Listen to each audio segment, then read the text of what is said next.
नमस्ते मित्रों, आप सभी को हमारे YouTube channel hub of history, archaeology and museology या हब ऑफ हम में स्वागत है। आज हम लोग UGC नेट के द्वारा उसके पेपर 2 म्यूजियोलॉजी एंड कंजर्वेशन के PYQ के पार्ट 9 को सॉल्व करना शुरू करेंगे। तो चलिए आइए शुरू करते हैं।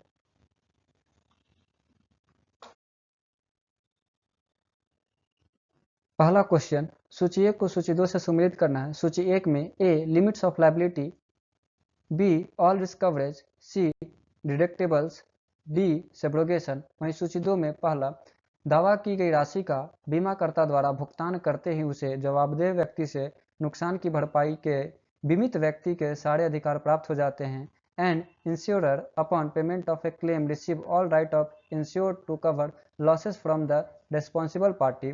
दूसरा, प्रत्येक दावों के लिए बीमाकर्ता द्वारा कटौती की जाने वाली रकम specific amount deducted by insurer for each claim. तीसरा, पॉलिसी के अंतर्गत अधिकतम भुगतान की राशि maximum pay out figure under a policy. चौथा, विशेष रूप से बहिष्कृत खतरों के अलावा अन्य सभी खतरों को पॉलिसी कवर करती है। Policy covers all risk except 2000 specifically excluded. तो लिमिट्स ऑफ लायबिलिटी की अगर बात किया जाए, इसका मिलान किया जाए, तो इसमें कोई भी पॉलिसी है उसमें कितना मैक्सिमम भुगतान किया जा सकता है, कितना उसका चुकाया जा सकता है, इस प्रकार से ए का मिलेगा 3 में। ए का 3। ऑल रिस्क कवरेज में देखा जाए तो लगभग सारे रिस्क कवरेज किए जाते हैं जो भी इंश्योरेंस कंपनी होती है वो। तो वैसी पॉलिसी जिसमें वो ऑब्जेक्ट्स के या उससे रिलेटेड जितने जो खतरे हो जाते हैं, जितने जो डेंजर्स हो जाते हैं, वो सारी चीज़ों को वो कवर करती है। तो यहाँ पे इसका ऑप्शन होगा 4। तो विशेष रूप से बहिष्कृत खतरों के अलावा अन्य सभी खतरों को पॉलिसी कवर करती है। इसमें क्या हो जाता है, कुछ ऐसे पॉलिसी में कुछ चीज़ें ऐसी होती है, कुछ ऐसे रिस्क होते हैं जिसको वो एक्सक्लूड पहले से ही किया गया रहता है, तो उसके अलावा बाकी सारे रिस्क वो कवरेज करता है। तीसरा, डिडक्टेबल्स। इसमें क्या होता है कि जब कोई पॉलिसी लिया जाता है तो उसमें बीमा करने वाले जो भी व्यक्ति होते हैं उसका क्या होता है कि हर एक क्लेम पर कुछ पैसे उससे काट लिए जाते हैं। इस प्रकार से सी का 2। और सेब्रोगेशन का मतलब ये होता है कि जब कोई एक पॉलिसी एक व्यक्ति से दूसरे व्यक्ति को ट्रांसफर की जाती है तो वैसे कंडीशन में उसे सेब्रोगेशन कहते हैं। तो टी का 1। तो यहाँ पे हो जाएगा 3421। 3421 ऑप्शन बी में है। इस प्रकार से इसका सही जवाब आता है ऑप्शन बी। चलिए अगले सवाल की ओर आगे बढ़ते हैं। प्रश्न संख्या 2, अभिकथन, परिग्रहण पंजिका एक्सेशन रजिस्टर को सुरक्षित परिरक्षा में रखा जाए और यह लोगों के लिए उपलब्ध नहीं होना चाहिए। Accession register should be kept in safe custody and should not be accessible to public. कारण इसका बताया जा रहा है कि यह एक महत्वपूर्ण दस्तावेज है और यह प्रशासनिक कार्यों के लिए होता है। तो यहाँ पे ये दोनों बातें सही है। इस प्रकार से इसका सही जवाब आता है ऑप्शन ए। ए और आर दोनों सही है। परिग्रहण पंजिका या एक्सेशन रजिस्टर को हमेशा सेफ में रखा जाना चाहिए, पब्लिक के लिए अवेलेबल नहीं होती है।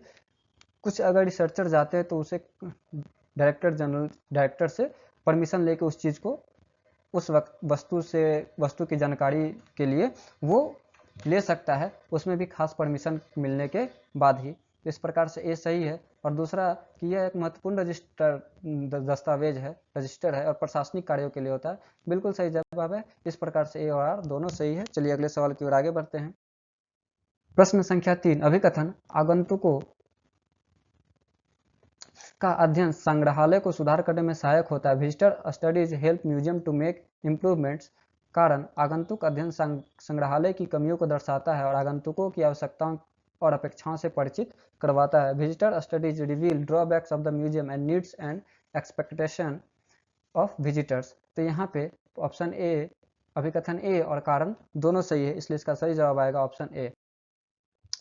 आगंतुक ही होते हैं जो कि उस संग्रहालय में क्या क्या कमी है वो अपने फीडबैक के द्वारा बताते हैं और इससे पता चलता है कि म्यूजियम को और क्या क्या करना चाहिए जिससे विजिटर सेटिस्फाई होके वहाँ से जाए, वो वहाँ से कुछ सीख के जाए। चलिए अगले सवाल की ओर आगे बढ़ते हैं। प्रश्न संख्या 4, अभिकथन, आर्द्र और शुष्क हाइग्रोमीटर थर्मामीटर की वर्तिका को केवल डिस्टिल्ड वाटर से गीला रखा जाता है। In wet and dry hygrometer, wick of the thermometer is kept moist with distilled water only. कारण डिस्टिल्ड वाटर शुद्ध होता है। नल के जल की अशुद्धियां मीटर के पाठ्यांक को प्रभावित कर सकती है। Distilled water is pure, impurities in tap water can influence the reading. तो यहाँ पे अभिकथन और कारण दोनों सही है, इसलिए इसका सही जवाब आता है ऑप्शन ए। हाइग्रोमीटर की बात किया जाए तो इसमें दो थर्मोमीटर लगा होता है। एक थर्मामीटर नॉर्मल होता है, जबकि दूसरे थर्मोमीटर का जो वर्तिका होती है, उसका जो फर्स्ट जहाँ पे पारा होता है उसका, वहाँ पे एक कपड़े को भिंगा के रखा जाता है और वो कपड़ा जो होता है वो गीला करके रखा जाता है, जो गीला डिस्टिल्ड वाटर से किया जाता है। क्यों? क्योंकि अगर गीला डिस्टिल्ड वाटर नहीं होगा और दूसरे वाटर को हम लोग यूज करते हैं तो वो इम्प्योरिटीज उसके रीडिंग को मैनिपुलेट कर सकते हैं, जिसके कारण सही रीडिंग नहीं आ जाएगी, सही रीडिंग नहीं आएगी और इससे दिक्कतें आ सकती है। चलिए अगले सवाल की ओर आगे बढ़ते हैं। प्रश्न संख्या 5, अभिकथन। अभिकल्प तत्व यथा शोकेस, रंग, गठन आदि को संग्रहालय प्रदर्शनी में बहुत प्रमुख होना चाहिए। Design element such as showcase, colour, texture etcetera should be very prominent in a museum exhibition. Reason, कारण, वे एग्जिबिट्स की व्याख्या में सहायक होते, they help in interpreting the exhibits.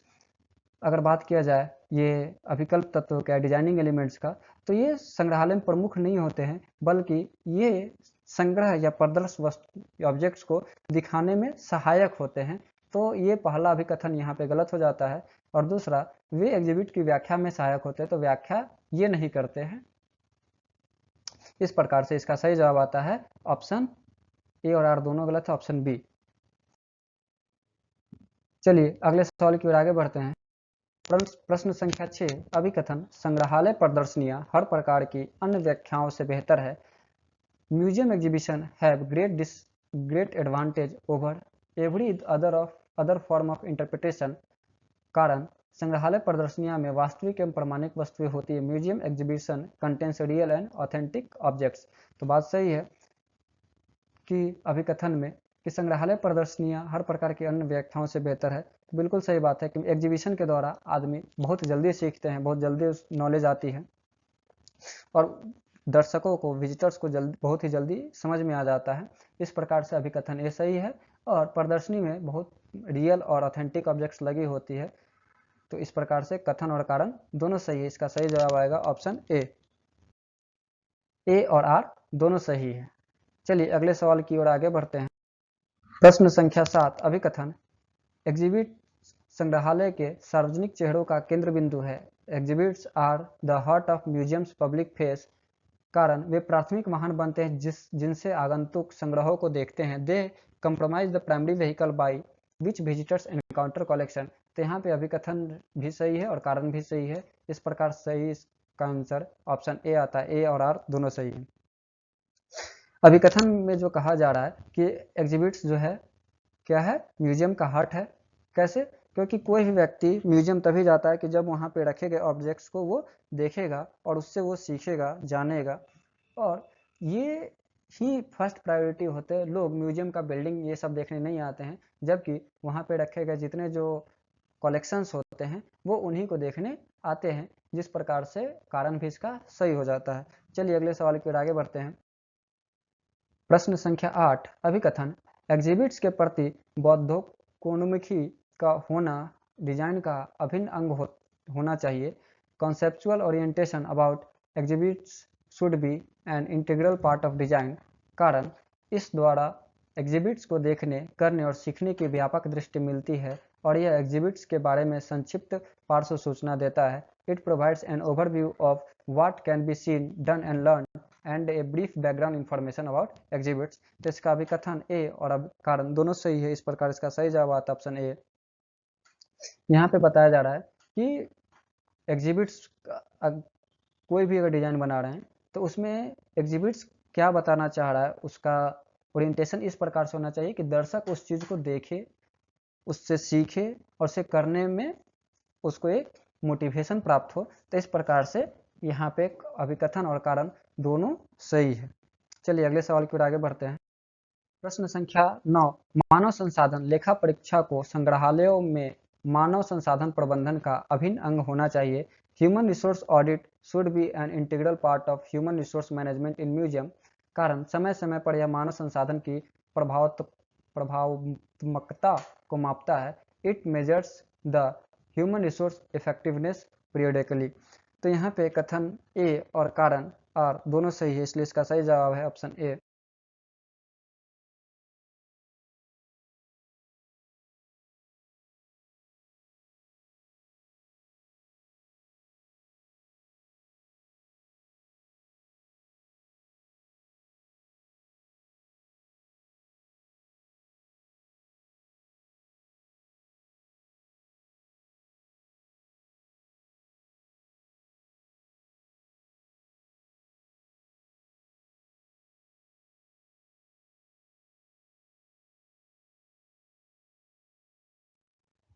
प्रश्न संख्या 10 अभिकथन ऑब्जेक्ट्स को आधुनिक युग में केवल उनके गोचर लक्षणों के आधार पर ही नहीं दिखाया जाता है। Objects in modern age are no longer shown just on the basis of visible features. कारण ऑब्जेक्ट्स को अब मानवीय संदर्भ में कहानी सुनाने के लिए प्रस्तुत किया जाता है। तो बात यहाँ पे दोनों सही है कि अभी के समय में ऑब्जेक्ट्स सिर्फ एक किसी चीज़ को दिखाने, किसी वस्तु को दिखाने के काम में नहीं आता है, बल्कि वो ऑब्जेक्ट्स उस समय की कहानी को बताता है, उस समय के कंडीशन को, सामाजिक, आर्थिक, राजनीतिक हर परिप्रेक्ष्य को वो दिखाता है, समझाता है, और लोग उससे एक कहानी के माध्यम से उसको जानते हैं। इस प्रकार से ऑप्शन ए इसका सही है। ए और आर दोनों सही हैं। चलिए अगले सवाल की ओर आगे बढ़ते हैं। प्रश्न संख्या 11 अभिकथन एक उत्पाद को अपने जीवन काल में विभिन्न मार्केटिंग रणनीतियों की आवश्यकता होती है। A product requires different marketing strategy in its life. कारण एक उत्पाद अपने जीवन काल में विभिन्न विशिष्ट अवस्थाओं से गुजरता है और प्रत्येक अवस्था विशिष्ट बाजार व्यवहार से अभिलक्षित होती है। A product passes through certain distinct stage during its life and each stage is characterised by typical marketed behaviour. तो यहाँ पे अभिकथन ए और कारण दोनों सही है, इसलिए इसका सही जवाब आएगा ऑप्शन ए। कोई भी उत्पाद, कोई भी प्रोडक्ट का हमेशा लोग उसे पसंद नहीं करते हैं। जैसे कि अगर हम एक मोबाइल का एग्जांपल लेते हैं तो शुरुआती दौर में मोबाइल नहीं होके बल्कि वो एक टेलीफोन बड़े से होते थे, जिनको ले जाना ले आना या उसको यूज करने में काफ़ी कठिनाई होती थी। धीरे धीरे उसका टाइम जैसे जैसे बदल रहा है तो उसकी स्ट्रेटजी बदलती जा रही है, उसको छोटा करते जाया जा रहा है। अभी के टाइम में ऐसा आ गया है कि उसी चीज़ को मोबाइल को इतना छोटा कर दिया, उसमें इतनी टेक्नोलॉजी ऐड कर दी गई, जिससे कि अभी के समय में लोग उसको अपने हिसाब से उसको यूज कर रहे हैं। तो मार्केट बिहेवियर हमेशा बदलते जा रहा है, लोग उसमें अपने डेवलपमेंट खोजते जाते हैं। इस प्रकार से हमेशा प्रोडक्ट में हमेशा मार्केटिंग स्ट्रेटजी बदलते रहती है, कभी ऑफर दे के, कभी उसमें अच्छे अच्छे फीचर्स दे के। तो ये सारी बातें हैं। चलिए अगले सवाल की ओर आगे बढ़ते हैं। प्रश्न संख्या 12 अभिकथन सहभागी प्रदर्शन दर्शकों को अभिप्रेरित करने में सहायक होते हैं। Participatory exhibits helps in motivating visitors. कारण वे दर्शकों को ज्ञान प्राप्ति की प्रक्रिया में सम्मिलित करते हैं। They engage and evolve visitors in learning process. तो यहाँ पे अभिकथन ए और कारण दोनों सही है। इस प्रकार से इसका सही जवाब आएगा ऑप्शन ए।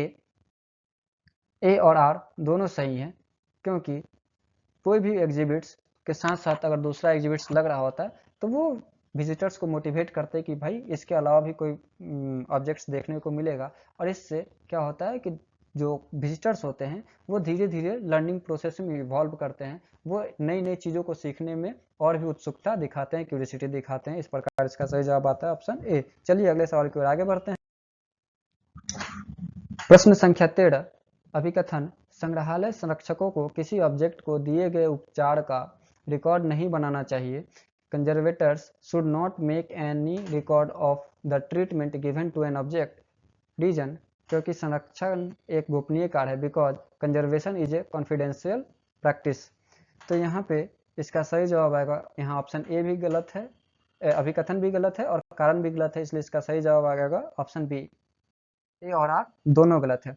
जब भी कोई ऑब्जेक्ट संग्रहालय में आता है सबसे पहले उसका ट्रीटमेंट किया जाता है, उसका उपचार किया जाता है, और उपचार करते समय जो भी स्टेप लिए जाते हैं या उसके जो भी रिजल्ट आते हैं वो उसका रिकॉर्ड रखना जरूरी होता है। और संरक्षण एक गोपनीय कार्य नहीं है, बशर्ते उसमें ट्रीटमेंट करते समय ऑब्जेक्ट में क्या क्या चेंजेज आए उसके कुछ कुछ खास चीज़ों को रिकॉर्ड में गोपनीय रखा जाता है। इस प्रकार से ए और आर दोनों गलत है। चलिए अगले सवाल की ओर आगे बढ़ते हैं। प्रश्न संख्या 14 अभिकथन लकड़ी विकृत और टेढ़ी हो जाती है। Wood warps and distorts. कारण लकड़ी के अनुदैर्ध्य, अड़ी और नुकीले किनारे समान रूप से घटते बढ़ते हैं। There is a equal gain and loss in longitudinal, radial and tangential sides of wood. तो यहाँ पे इस ए सही है और आर गलत है, इसलिए इसका सही जवाब आएगा ऑप्शन सी। लकड़ी का यहाँ पे रैप होना, डिस्टॉर्ट होना, ये आम बात है। लकड़ी टेढ़ी और विकृत होती है टेम्परेचर और उस जितने जो फिजिकल केमिकल फैक्टर्स आते हैं उसके आधार पर, मगर वो एक समान से हर जगह से घटते बढ़ते नहीं है। लकड़ी अलग अलग जगह से अलग अलग तरीके से घटते बढ़ते हैं, इसलिए इस कारण गलत है। तो ए सही है और आर गलत है, ऑप्शन सी सही जवाब होगा इसका। चलिए अगले सवाल की ओर आगे बढ़ते हैं। प्रश्न संख्या 15। अभिकथन किसी संग्रहालय की सफलता उसमें आने वाले दर्शकों की संख्या से मापी जा सकती है। Success of a museum should be measured by the number of visitors that visits in. कारण दर्शकों के अनुभव की गुणवत्ता का कोई खास महत्व नहीं होता है। Quality of visitor experiences does not matter. तो यहाँ पे ए और आर दोनों गलत है, इसलिए इसका सही जवाब आएगा ऑप्शन बी। संग्रहालय की सफलता कितने विजिटर्स आ रहे हैं उससे फर्क नहीं पड़ता है, जबकि वो क्या सीख के जा रहे हैं, वो उनको क्या जानकारी प्राप्त हो रही है और वो कितने लोगों को वो चीज़ें बता पा रहे हैं, इस पर प्रभाव पड़ता है। जैसे कि स्कूल में कितने स्टूडेंट आ रहे हैं, उसमें स्टूडेंट की भीड़ कितनी है, उससे उस इंस्टीट्यूट की कोई वैलिडिटी नहीं होती, उसका वो सक्सेस नहीं बताता है। जबकि वहाँ पे क्वालिटी आता है कि बच्चे कितने यहाँ से सक्सेस हो रहे हैं, सक्सेस ऑफ स्टूडेंट वहाँ पे मैटर करता है। तो इसी प्रकार से म्यूजियम में ही है कि विजिटर कितना सीख के जा रहे हैं, म्यूजियम अपने उद्देश्य को, अपने एम और ऑब्जेक्टिव को कितना फुलफिल कर पा रहा है, ये मैटर करता है। इस प्रकार से यहाँ अभिकथन ए और कारण आर दोनों गलत हैं। चलिए अगले सवाल की ओर आगे बढ़ते हैं। प्रश्न संख्या 16। अभिकथन जब संग्रहालय वातानुकूलित है तब भी पंखे की सहायता से हवा का प्रसार अनिवार्य है। Even when museum are air conditioned, good circulation of air with the use of fans is essential. कारण ऐसा न होने पर उसी कमरे के विभिन्न स्थान यथा कोने और फर्श तल के क्षेत्रों में भिन्न भिन्न माइक्रो जलवायु होगी। Otherwise even in the same room different places like concern corners and area at the floor level may have differing micro climates. तो यहाँ पे अभिकथन ए और कारण आर दोनों सही है, इसका सही जवाब होगा ऑप्शन ए। एयर कंडीशन का काम क्या है कि वो टेम्परेचर और ह्यूमिडिटी को कंट्रोल करने में सहायक होता है, जबकि वो पूरे रूम का या म्यूजियम के हवा का प्रसार एक समान नहीं करता है। उसके लिए पंखे की जरूरत पड़ती है। पंखा हवा का सर्कुलेशन करता है, एयर का सर्कुलेशन करता है, गर्म हवा को ऊपर और ठंडे हवा को नीचे की ओर लाने में हेल्प करता है। तो इस प्रकार से देखा जाए तो यहाँ पर ऑप्शन ए और आर दोनों सही है। चलिए अगले सवाल की ओर आगे बढ़ते हैं। प्रश्न संख्या 17। विद्यालय के छात्रों द्वारा संग्रहालय के शैक्षणिक परिभ्रमण में निहित निम्नलिखित चरणों को सही क्रम में व्यवस्थित कीजिए। Arrange the following step for organising educational visit of school children to museum in correct orders. पहला, दीर्घाओं में वर्कशीट का प्रयोग, यूजिंग वर्कशीट इन गैलरी। दूसरा, सीखने और मूल्यांकन के प्रबलीकरण हेतु प्रश्न पूछना, asking questions to reinforce learning and evaluate. तीसरा, पाठ्य चर्चा को संग्रहालय के संसाधनों के साथ योजित करना, linking curriculum with museum resources. चौथा, संग्रहालय के शिक्षा अधिकारी को धन्यवाद ज्ञापन का पत्र लिखना, writing letters of thanks to education officer of the museum.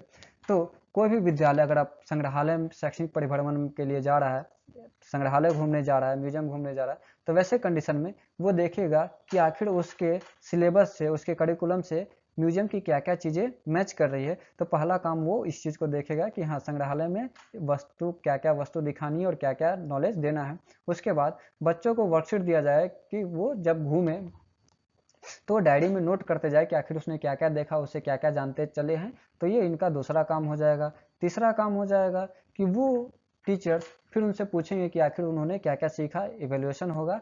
और इवेल्युएशन के दौरान जब भी लगेगा कि हाँ, ये इन्होंने ये जो चीज़ें सीखनी चाहिए वो नहीं सीख के अलग चीज़ें सीख रहे हैं, तो उसको वो सही नॉलेज प्रदान करना, इस प्रकार से उनके लर्निंग को रीइंफोर्स करना। तो ये उनका तीसरा काम हो जाएगा।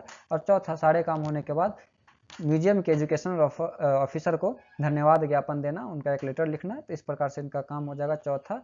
तो इस प्रकार से देखा जाए तो 3, 1, 2 4 3 1 2 4 ऑप्शन डी में है, इसलिए इसका सही जवाब आएगा ऑप्शन डी। चलिए अगले सवाल की ओर आगे बढ़ते हैं। प्रश्न संख्या 18, संग्रह प्रबंधन नीति किनमें सहायक है? Collection management policy helps in first, objects का उद्देश्य पूर्ण संग्रह, collecting objects with a purpose. दूसरा, संकलित सामग्री को रखने के लिए स्थान उपलब्ध कराने में, providing accommodation to collected material. तीसरा, संग्रह के बारे में निर्णय लेने में, टेकिंग डिसीजन अबाउट कलेक्शन। चौथा, उपयुक्त सभी में, ऑल ऑफ द अबव। अगर देखा जाए तो यहाँ पे कलेक्शन मैनेजमेंट पॉलिसी में यही होता है कि आखिर कोई भी हम ऑब्जेक्ट अगर कलेक्ट कर रहे हैं तो उसका पर्पस क्या है, क्या वो हमारे म्यूजियम के पर्पस को हैंडल कर पा रहा है कि नहीं कर पा रहा है। तो ये पहला सही है, ये इसमें हेल्प करता है। दूसरा कि वो कोई भी अगर हम मटेरियल को कलेक्ट किए, एक्विजिशन किए, तो उसको फिर कौन सा स्थान देंगे तो वो ज़्यादा हेल्पफुल होगा, तो इसकी बातें भी यहाँ इसमें देखी जाती है, तो ये दूसरा भी सही है। और तीसरा, संग्रह के बारे में निर्णय लेने में कि हाँ अब जो कलेक्शन है किसको एग्जीबिशन में रखना है, किसको नहीं रखना है, ये सारी बातें को कलेक्शन मैनेजमेंट पॉलिसी में ये सारी हेल्प मिलती है। तो इस प्रकार से तीनों सही है। यहाँ पे कहा जाए तो उपयुक्त सभी में, तो 1 2 3 4, तो यहाँ पे ऑप्शन डी में 1 2 3 दिया गया है, तो इस प्रकार से 1 2 3 ऑप्शन डी सही होगा। चलिए अगले सवाल की ओर आगे बढ़ते हैं। प्रश्न संख्या 19, निम्नलिखित जानवरों को उनके विकास क्रम से रखिए। Arrange the following animals in their evolutionary orders. First, starfish. दूसरा, केचुआ अर्थवर्म। तीसरा, तितली बटरफ्लाई। चौथा, सांप। तो इस देखा जाए तो पहले यहाँ पे केचुआ होगा, दूसरे में स्टारफिश होगा, तीसरे में बटरफ्लाई होगा और चौथे में सांप होगा। तो इस प्रकार से देखा जाए तो आपका आंसर आ रहा है 2 1 3 4, 2 1 3 4 ऑप्शन डी इसका सही जवाब होगा, ऑप्शन डी। चलिए अगले सवाल की ओर आगे बढ़ते हैं। प्रश्न संख्या 20, सांस्कृतिक गुण युगों को क्रम में व्यवस्थित कीजिए। Arrange the following cultural period in order to sequence. पहला, मध्य पाषाण काल मेसोलिथिक एज। दूसरा, नवपाषाण काल न्यूलिथिक एज। तीसरा, पूरा पाषाण काल पैलियोलिथिक एज। और चौथा, धातु पाषाण काल या धातु पाषाण काल या ताम्र पाषाण काल बोला जा सकता है, चाल्कोलिथिक एज। तो इस प्रकार से अगर स्टार्टिंग देखा जाए तो सबसे पहले पूरा पाषाण काल आता है पहला, उसके बाद मध्य पाषाण काल आता है दूसरा, उसके बाद नवपाषाण काल आता है तीसरा, उसके बाद धातु पाषाण या ताम्र पाषाण काल आता है, चाल्कोलिथिक पीरियड आता है। इस प्रकार से ये चौथा, तो ये हो जाएगा 3 1 2 4, 3 1 2 4 बी ऑप्शन में है, इसलिए इसका सही जवाब होगा ऑप्शन बी। चलिए अगले सवाल की ओर आगे बढ़ते हैं। प्रश्न संख्या 21, शोकेस के कार्य हैं। Function of showcase are, option A नहीं, पॉइंट ए, चोरी और तोड़ फोड़ से ऑब्जेक्ट की रक्षा करना, to protect object from theft and vandalism. दूसरा, माइक्रो क्लाइमेट प्रदान करना, to provide a micro climate. Third, objects के लिए स्टेज अथवा सेटिंग प्रदान करना, टू प्रोवाइड ए स्टेज और सेटिंग फॉर ऑब्जेक्ट। चौथा, परिसंचरण पथ का सृजन, टू क्रिएट सर्कुलेशन पाथ। तो शोकेस का काम बिल्कुल यहाँ पे है कि वो तोड़ फोड़ से रक्षा करने में हेल्प करता है कि कोई उस ऑब्जेक्ट के साथ तोड़ फोड़, उसमें कोई वेंडलिज्म नहीं हो। साथ ही साथ उस ऑब्जेक्ट के लिए एक माइक्रो क्लाइमेट भी प्रोवाइड करता है, लाइट हो, ह्यूमिडिटी से बचाना, ये सारी चीज़ें कीड़े मकोड़े से बचाने का भी हेल्प करता है। तीसरा कि उसको एक स्टेज देता है, सेटिंग देता है कि जिस पर वो वस्तु अपने कलात्मक विशेषताओं को प्रदर्शित कर पाए। और साथ ही साथ जितने जो भी चलने में हेल्प करना कि हाँ इधर से जाना, इधर से देखना है, और उनके लिए एक पाथ का क्रिएशन करता है। इस प्रकार से 1 2 3 4 चारों सही है, इसका सही जवाब होगा ऑप्शन ए। चलिए अगले सवाल की ओर आगे बढ़ते हैं। प्रश्न संख्या 22, लाइटिंग फिक्सचर युक्त ट्रैक्स की स्थिति किस क्रम में महत्वपूर्ण है? The position of the tracks with lighting fixture is important in order to, first, चौकाचौंध और प्रतिबिंबों को दूर करने के लिए, avoid glare and reflection. Second, आगंतुकों की परछाई से बचने के लिए, अवॉइड शैडोज ऑफ विजिटर्स। तीसरा, ऑब्जेक्ट के सतह की विशेषताओं पर अनावश्यक ध्यान केंद्रित करना, undue emphasis of the surface features of the object. चौथा, स्थानीय ताप निर्माण, लोकल हीट बिल्डअप। तो बात सही है कि अगर लाइटिंग फिक्सचर हम लोग लगाते हैं तो इससे यही होता है कि ऑब्जेक्ट पर एक समान लाइट पड़ता रहे, न ज़्यादा तेज न ज़्यादा कम, जिससे कि वस्तु अपने निखर कर सामने आए और उसकी हर एक जानकारी लोगों को, दर्शकों को मिले। साथ ही साथ आगंतुकों के परछाई से बचने के लिए कि जब कभी आगंतुक किसी लाइट के अगर सामने आ जाते हैं तो वैसे कंडीशन में वस्तु पर परछाई पड़ जाएगा और वस्तु उभर कर सामने नहीं आएगा, तो ये दूसरा भी उसमें हेल्प करते हैं। तीसरा है कि जब लाइटिंग सही से किया गया रहता है तो लोगों का ध्यान वहाँ पे चल ही जाता है ना चाहते हुए, तो वो ऑब्जेक्ट पर ध्यान लाने में भी ये लाइटिंग फिक्सचर्स हेल्प करता है। और साथ ही साथ लाइट के द्वारा जो भी हीट इमिट होता है तो उससे वहाँ पर एक थोड़ा सा हीट बिल्डअप करता है, जो कि वो खास लाइट के द्वारा होता है, तो उसका एरिया काफ़ी कम होता है। इस प्रकार से 1 2 3 4 सही है। इसका सही ऑप्शन होगा ऑप्शन ए। चलिए अगले सवाल की ओर आगे बढ़ते हैं। प्रश्न संख्या 23, संग्रहालय प्रकाश व्यवस्था से संबंधित विचारणीय बातें हैं। The basic consideration of museum lighting are: first, colour rendering; second, देखने के लिए पर्याप्त प्रकाश, सफिशिएंट इल्यूमिनेशन फॉर व्यूइंग; तीसरा, रंग भेद, कलर डिस्क्रिमिनेशन; चौथा, ऊर्जा संरक्षण, एनर्जी कंजर्वेशन। तो संग्रहालय की प्रकाश व्यवस्था अगर हम लोग कर रहे हैं संग्रहालय में, तो उस समय देखना होगा कि कलर रेंडरिंग कैसा है, कलर किस प्रकार से आ रहा है, जैसे ऑब्जेक्ट्स होंगे उसमें कौन से कलर का लाइट उस ऑब्जेक्ट्स को निखारने में हेल्प करेगा, उसको उभारने में हेल्प करेगा। साथ ही साथ लोगों को अच्छे से दिखाई दे तो उसमें भी ये हेल्प करता है। तीसरा, हेल्प करना चाहिए कलर डिस्क्रिमिनेशन, साथ ही साथ ऑब्जेक्ट के सही कलर को भी दिखाई देना चाहिए। इसके लिए उसमें ध्यान देना होगा कि कौन सा लाइटिंग कहाँ पे होना चाहिए, और साथ ही साथ जितना ज़्यादा से ज़्यादा ऊर्जा की बचत हो पाए उसका भी ख्याल रखना चाहिए। 4 चारों के चारों सही है, जो कि ऑप्शन डी में। इस प्रकार इसका सही जवाब आता है ऑप्शन डी। चलिए अगले सवाल की ओर आगे बढ़ते हैं। प्रश्न संख्या 24, प्रदर्शनियों के अभिविन्यास से संबंधित विचारणीय बातें हैं। Basic consideration while layouting exhibitions are: पहला, ऑब्जेक्ट प्रदर्शित ऑब्जेक्ट का स्थान परिवर्तन, मूवमेंट ऑफ एग्जिबिट्स; दूसरा, दर्शकों की संख्या, नंबर ऑफ विजिटर्स; तीसरा, दर्शकों की गति, मूवमेंट ऑफ विजिटर्स; समग्र सुरुचिपूर्णता, ओवरऑल एस्थेटिक्स। तो जब भी अगर हम लोग किसी प्रदर्शनी का एग्जीबिशन लेआउट करते हैं तो उसमें ध्यान देना होगा कि आखिर हम लोग ऑब्जेक्ट्स कहाँ पे रखें, वहाँ पे उसका मूवमेंट कैसे होगा। तो ये ध्यान रखना होगा कि अगर भारी ऑब्जेक्ट है तो उसका क्या कंडीशन हो जाएगा, उसको किस तरीके से लाया जा सकता है। जैसे कि पत्थर की मूर्तियाँ हैं तो वो भारी होती है, और तो इसके लिए उसको म्यूजियम के ग्राउंड फ्लोर पर ही रखना चाहिए। साथ ही साथ कि उसमें कितने विजिटर्स आ सकते हैं उस नंबर का भी ध्यान रखना चाहिए। साथ ही साथ विजिटर्स का मूवमेंट कि कितने जल्दी वो देख सकते हैं, उसमें कोई भीड़ तो नहीं लग जाएगी या मूवमेंट स्लो हो जाएगा, ये सारी चीज़ों का लेआउट करना होता है। साथ ही साथ वो जो एग्जीबिशन बना है वो काफ़ी सुरुचिपूर्ण हो, लोग उसे चाव से देखें, उनको कुछ सीखे जाने। इस प्रकार से 1 2 3 4 सही है, तो जो कि ऑप्शन ए में दिख रहा है, इसलिए इसका सही जवाब आएगा ऑप्शन ए। चलिए अगले सवाल की ओर आगे बढ़ते हैं। प्रश्न संख्या 25, गोल गुंबज कहाँ पर स्थित है? Gol Gumbaz is situated at: option A Bhopal, B Bhubaneswar, C Bijapur, D Golconda. तो इसका सही जवाब आएगा बीजापुर, जो कि लगभग सभी लोगों को पता होगा। तो इस प्रकार से आज का सेट यहीं पे ख़त्म होता है, PYQ। चलिए मिलते हैं फिर अगले वीडियो में। धन्यवाद। जाने से पहले आप लोगों ने यहाँ तक वीडियो देखा है तो कृपया इस वीडियो को लाइक करें, चैनल को सब्सक्राइब करें, अपने सुझाव अपने विचार को कमेंट के माध्यम से हमें बताएं, और साथ ही साथ इस वीडियो या इस चैनल को अधिकतम लोगों में शेयर करें। धन्यवाद।